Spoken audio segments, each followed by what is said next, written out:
Then, what's this? I put one of the photos I got from the private investigator on the table. This is Myra, and she suddenly got sick and there was nothing I could do about it. So we went into a hotel. We didn't do anything here. Then, what's this? I took out the second photo as I said this. For this one, I got sick and... Then what about this one? Without pausing, I take out the third picture. This is, My name is Victoria, and I am 35 years old. I am currently the owner and manager of a certain restaurant. It started out as a small restaurant, and after 10 years, it has grown to become one of the most popular restaurants, and now it has about 15 employees. I married my husband Ted a year ago. My husband, who is 3 years older than me, was originally one of my store's regular customers. My first impression of him was that he's a bastard who talks without thinking and gets easily carried away. Later, this first impression would prove to be true, but I had no way of thinking that at the time. My husband visited the restaurant many times, and each time he would try to talk to me. Moreover, he always came to the restaurant just before the last order. This is also the time of the day when I would naturally have more time for conversation if he spoke to me. You're always working alone until the end. Thanks for your hard work. I fell in love with these words. It even made me forget about my initial impression of him. To begin with, I had stayed away from love since I was traumatized by my ex-boyfriend's affair. I was afraid of getting hurt again. When my husband asked me to go out with him, and I told him about my past trauma, he was very upset. I can't believe he would do that to you, Victoria. There is nothing wrong with you. You don't have to drag out that past. I would never let you feel that way, Victoria. I was so moved by his words that I started dating him. However, despite my worries I had of him, my relationship with my husband was going well. I was running a restaurant, so I didn't have much time for dates. But on the days when I couldn't see him, he would come to my restaurant to eat as a customer. I thought my husband was such a kind man and became more and more infatuated with him. When my husband asked me to marry him a year ago, I was delighted and accepted his proposal. I was happy every day. But that happiness slowly began to crumble after 6 months as a newlywed. 6 months into our new marriage, my husband quit his job and returned home. He resigned suddenly one day without even telling me about it beforehand. And he started to say it all on his own while I had no option to even argue about it. I quit my job to help out at the restaurant. What? No, my current employees are enough. That's not true, is it? If I come in as an accountant, Victoria, you can focus in the kitchen, right?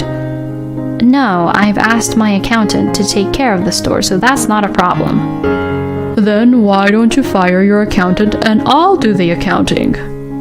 I've known my accountant since we opened the shop, so he understands what I need to do, and I have no intention of terminating our contract. What? Even though I'm here? I was pretty irritated at this point. I loved my husband, but I had no intention of having him involved in the store. My husband had his own work, and I never thought he would get involved with my store business-wise. He was a salesman, not an accountant. There was no way my husband, who had no expertise in such a field, would be able to handle the accounting field. Anyway, my store will be fine, so why don't you find a new job? Oh, well, I'll work in the kitchen first then. Huh? What do you mean the kitchen first then? I've been telling you from the beginning, right? I don't need your help. That tone makes it sound like you're looking down on my shop. Oh, I'm sorry. I was saying things without thinking, you know. I'm really sorry. I just thought it would be wonderful if Victoria and I could become a couple and run a restaurant together. I'm really sorry. No, that's not possible. In the end, I forcefully ended the discussion that day. However, 2 weeks after this, he was working in the kitchen because the girl who was in charge of the kitchen broke her leg and couldn't work. She is also a sommelier and was a really important employee for my restaurant. The doctor's diagnosis that she got was she needed 3 months of recovery. When my husband found out, he took the opportunity to tell me that he would fill in for her. Well, I guess it's better than being unemployed at least. I discussed this with my employees, but they all knew my husband from long ago. They willingly agreed to do so. I agreed to let my husband work in my store on the condition that when the sommelier employee returned to work, he would properly look for a new job of his own. And my husband worked surprisingly well. Perhaps it was because he was a salesman, but he was well received by customers. The regular customers would say, "So you and your husband are finally going to run the business together, huh?" And hearing that, I was thinking to myself that maybe this isn't so bad after all. However, my optimism was quickly shattered. That day was my first day off in 5 days. However, it was the day my accountant was coming over to our place, so I headed to the store to gather the necessary documents. As I entered the store through the back door, an employee hastily looked at me. "Good work." "What? What's wrong?" Owner, Ted is... Ted is what? Please, come here for a minute. I headed for the hall as the employee told me to. Then, I was shocked. Despite the fact that the restaurant was on a lunch break, a woman whom I've never seen before was enjoying her food in our kitchen. And next to her is my husband, who looks like he's getting carried away. So, I walked up to them. "Good work." My husband turned around surprisingly. Victoria? Why? You're off today, right? "Yes, but my accountant is coming over." "Who's this?" "Hi, I'm Myra." Myra is a colleague of mine from the company I used to work at. She just happened to come by the store today, and I was on my lunch break, but she came all the way here to see me, so, you know, I couldn't just leave her there, could I? "Do you always do this?" No way, just this once. Right? Myra, right? I guess so. "I see. Thank you for always taking care of my husband." "Yes, I do." "Well then, please take your time." Saying that, I went back into the other room. This isn't his first time, owner. Whenever you're on your off. "Yes, that's what I thought. Does that girl always come?" This is the 3rd time she came here. "Thanks for telling me." Judging from Ted being surprised like that, I'm sure Myra wasn't just his colleague. I finished my work with the accountant and started looking for an investigating agency. However, I couldn't find the right one. I searched in between jobs, but none of them seemed to really hit me well. In the meantime, he was probably being with Myra, getting carried away. As I thought that, I got more and more irritated. In the midst of all this, I went on a business trip with the chef in search of a new contract farmer. It was a one-day trip, but we returned home around 9 p.m. I was probably too tired to say I'm home, so I went inside the house without saying a word. Then, I heard some sound. It sounded like my husband was talking to someone on the phone. I know. Just wait a little longer. I need to be trusted in the kitchen now. Yeah, maybe in a month it'll be fine. It's okay. I'll make it work. Once I'm in accounting, it's all ours. We can spend all the money we want. Ted is probably talking to Myra on the phone. The reason my husband wanted to do accounting more than necessary was because of embezzlement, huh? What a bastard. This is where my affection for him completely dries out. The only option I have now is to divorce him. Then I made an appointment with the investigation agency, and to my surprise, the president of that agency was a regular customer at my store. So I shamelessly exposed everything to him. Then, with a mysterious look on his face, he agreed to accept my request. The investigation period was 1 week. My husband, who knew nothing about it, never doubted anything was going to happen to him. He is watching TV while humming in front of me. I wish I could do something to him so that he can't hum. My heart was just filled with anger. A week later, the investigation report came back. The result was shockingly what I had thought. I definitely needed to punish Ted for what he has done to me. I decided to take a revenge on him 3 days later on a regular holiday. I invited all the people involved to the store that day. I told my husband that we were going to discuss a new menu at the store. My stupid, simple-minded husband must think he is one of the core members of this store. I could also see that he is in a good mood. Yes, you are the star of the show today. We arrived at the restaurant and waited for the other people to come. The first person to appear was my lawyer I had hired. Is he the contract farmer? How stupid can he be? Can't he see how formally dressed my lawyer is with his briefcase? This is my lawyer. Huh? As my husband looked confused, another person came in. What? Mom? What is it? Calling me out of the blue like this? Well, let's talk about Victoria's request right away.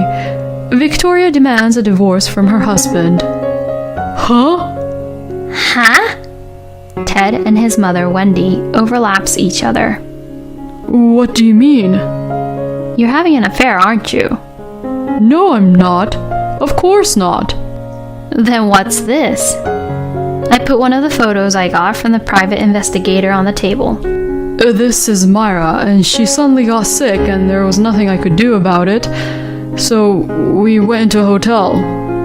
We didn't do anything here. Then, what's this?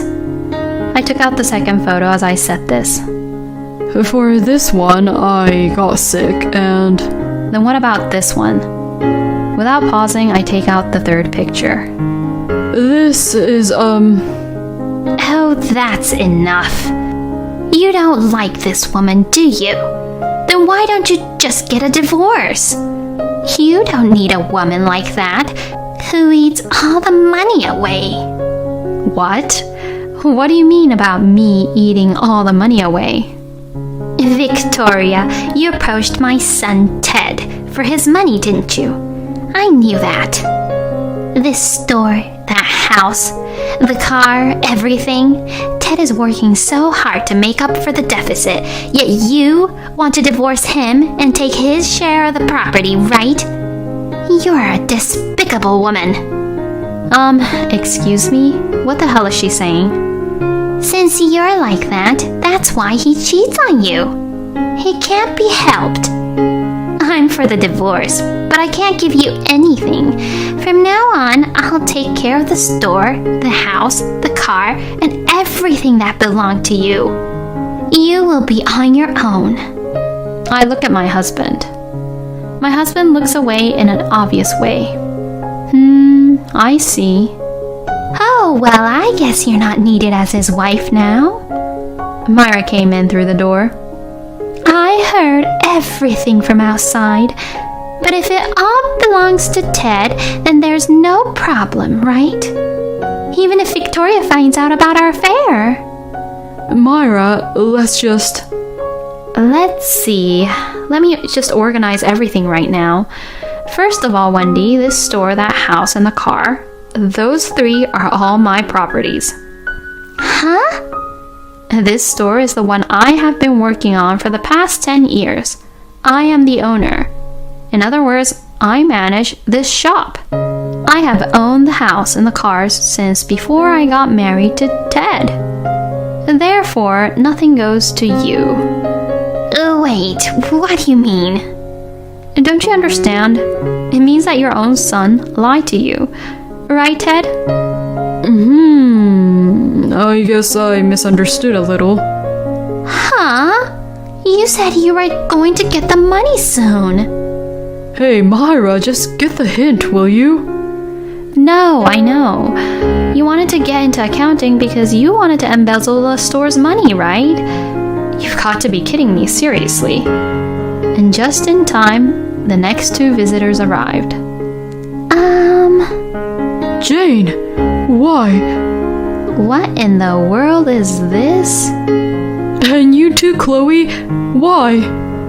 Welcome. I'm Ted's wife. Wife? Wife? The two of them widen their eyes and won't move. Ted, you should just give up now. You can't fool them no matter how you try. I have all the data. Then my husband bursted out crying. I'm sorry. Seeing my husband like that, my mother-in-law got up and walked out. My mother-in-law was kind to me before we got married, but after we got married, she suddenly became cold. She must have believed Ted's lies as they were. Well, now is not the time to be worrying about Wendy who left. I have to crush my husband. He's crying even though he did everything to himself. What a pathetic scumbag. Jane and Chloe immediately apologized to me. Neither of them knew that Ted was completely married. I had also already investigated that. I apologized to them that my husband was sorry and promised to cooperate with them in sanctioning him at a later date, and had the two go home. And now it was Myra who trembled with anger. Ted, what do you mean by all of this? You said you wanted to divorce your wife. You said you would marry me if you divorced your wife. And who were those women just now? Ted then slowly looked up. There's no way I'd do that for you. Myra, you and the girls from earlier on were there so that I could just have fun and play around. I don't want to marry a stupid girl anyways. I want a really smart girl for my wife. Excuse me? What are you talking about? You were complaining about your wife a lot. Did you know that, Victoria? We've been dating since before you married Ted. That's why I said you're really stupid. You're just a tool for me. Nothing more. You're terrible. Bang. My full swing hit my husband clean on his left cheek. What are you talking about, disrespecting a woman like that? A tool? You've got to be kidding me. Then what are you? What is the point of you being there, huh? You're no more than a tool. Then I came back to my senses. I punched him in front of my lawyer. Quickly, I looked at my lawyer's face, and at that moment, my lawyer turned his face away. Thank you so much for pretending to not see it, even though you saw it. Everyone, please calm down. We will inform you of the details of the divorce procedure and alimony in a sealed envelope at a later date. Hearing this, Ted looked relieved at my lawyer's words. I guess he thought that if he could somehow get through this, he could somehow fool me with being flirty with me. So now he's getting carried away, thinking he could go home with me. No, you can't go home with me, okay? Please go back to Myra's place or wherever you like. The only one I love is you, Victoria. That's why I'm going home with you. Oh well, do as you please. Hearing this, my husband followed me back home quickly. On the way home, we passed by a neighborhood store and my husband said, That's right, I'm going to buy your favorite sweets, and went inside the store. Surely, under normal circumstances, I would be really pleased. However, I am in no state of mind to be fooled by that right now. I went straight home and locked the door. Then when my husband came home 5 minutes later, he couldn't enter the house. And that's because I changed the locks on the door. He seemed to ring the doorbell several times, but I completely ignored all of them. My husband persisted for an hour, but then he disappeared somewhere. About 6 months later, the divorce was finalized. My ex-husband had stubbornly continued to refuse the divorce, but he sank to his knees when my lawyer said, If you divorce in court, a judicial divorce will be entered in your family name, and signed the papers without hesitation. My ex-husband was kicked out of the house without a job and had to rely on his parents for support. and I heard that the two, Jane and Chloe, who had been having an affair without knowing that Ted was married, filed a claim for alimony against him, and Ted's mom, Wendy, had paid the amount in the end. To my surprise, Myra seriously loved Ted, and she then asked him to marry her because she would support him. However, Ted stubbornly refused her proposal. I heard that Myra was so persistent that he violently attacked her and was caught red-handed. Maybe Myra was just an honest, pure girl. She just fell right into Ted's trap. Well, I was also one of them too, so I can't really say anything. By that time, the sommelier who was hospitalized had returned to the restaurant, and the restaurant was able to return to normal operation. But I have had enough of romance. I'm getting older and stronger, and this time it was not that traumatic. In fact, it won't be long before I can talk about what all happened as a funny story. I will continue to spend my time here, taking good care of my store with my employees and my customers. Thank you for watching until the end. Please subscribe to our channel. See you in the next video.